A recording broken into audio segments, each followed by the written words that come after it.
J'ai une approche dans l'écriture, pas dans la parole, mais dans l'écriture en tout cas, et la parole elle est diachronique, c'est-à-dire qu'effectivement les propos peuvent aller dans différentes directions d'une période à l'autre. J'ai une approche que je qualifierais de quantique, au regard de la physique quantique.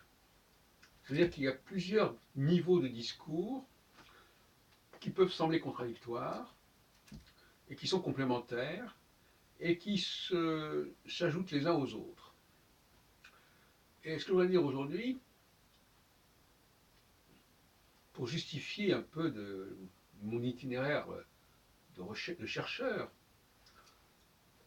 quand on étudie cet itinéraire, on peut avoir un peu le vertige, tant le nombre d'hypothèses successives est important. Pour moi, ce ne sont pas des contradictions, ce sont des niveaux de lecture successifs. Et pour quelqu'un qui est attentif, ces lectures sont toutes justifiées et que tout changement correspond à une nécessité quelque part. Et on peut en comprendre l'obligation et la nécessité. Donc c'est pour quelqu'un qui est un petit peu... Parce que finalement, la plupart des gens, ne sont pas toujours capables de comprendre pourquoi on a évolué, par exemple. Pourquoi on a fait bouger les choses. Alors, je voudrais surtout insister sur le côté pédagogique de mon travail. J'essaie de m'adresser à des gens adultes, des gens qui sont eux-mêmes capables de conduire une réflexion, une recherche. Et par conséquent, qui peuvent eux-mêmes répondre à certaines questions que je pose, que je me pose, et trouver eux-mêmes des réponses qui vont par la suite être confirmées par mes propres exposés. Est-ce que je me fais bien comprendre? C'est pas sûr. Je veux dire par là que pédagogiquement, quand vous donnez par exemple des exercices à faire, eh bien vous ne mettez pas la solution juste après l'énoncé du problème.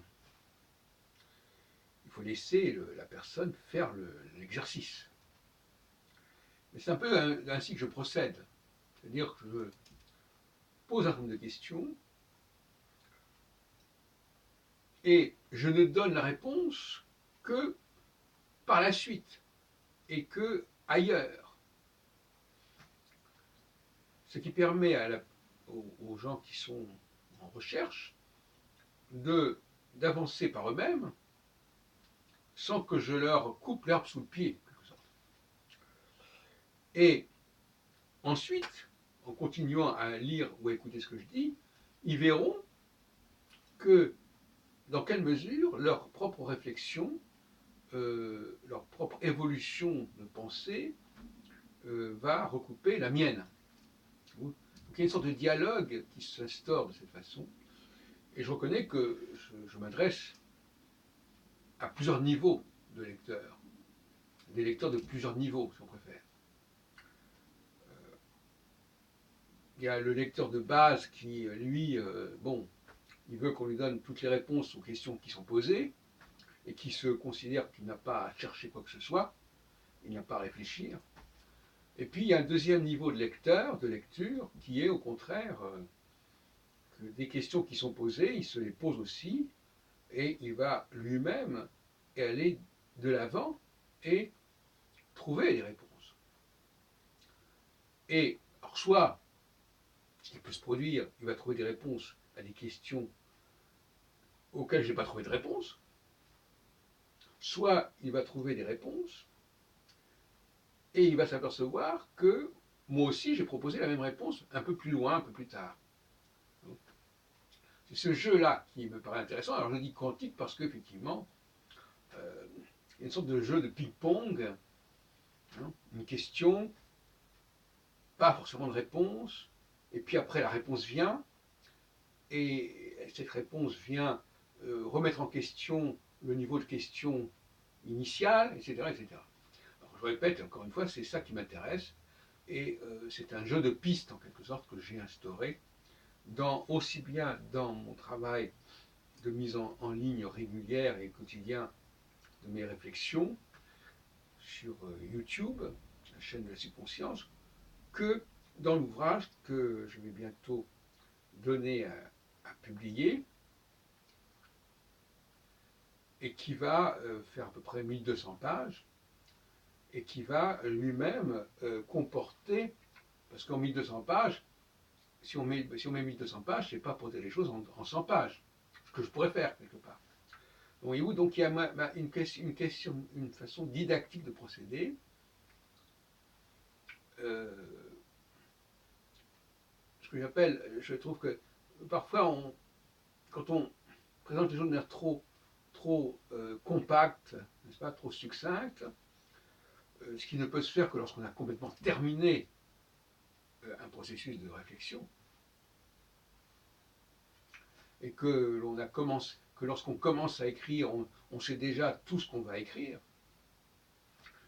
Mais en réalité, le vrai chercheur, à partir du moment où il pose des questions, il continue à réfléchir, il avance, et donc par conséquent, il y a forcément des distorsions dans son discours. Parce qu'il était parti sur une certaine piste, sur une certaine thèse, sur une certaine hypothèse. Ensuite, il va changer d'hypothèse, de thèse. Alors, soit il supprime tout ce qu'il a dit avant, mais en réalité, ce n'est pas si simple que ça. Parce que on ne peut pas complètement évacuer tout ce qui a pu être dit avant. Quand quelqu'un écrit quelque chose et qu'il change de position, il y a toujours des traces des positions antérieures. C'est inévitable. Donc, comme c'est inévitable, d'ailleurs, entre parenthèses, c'est l'intérêt de ma propre recherche. Je cherche aussi à montrer que précisément il y a des choses qui sont contradictoires et qui nous révèlent des états antérieurs. Donc finalement, mon propre travail correspond précisément à ma méthodologie. C'est-à-dire que de la même façon, ma façon d'explorer les textes, c'est aussi celle que je recommande qu'on utilise pour exposer mes propres textes.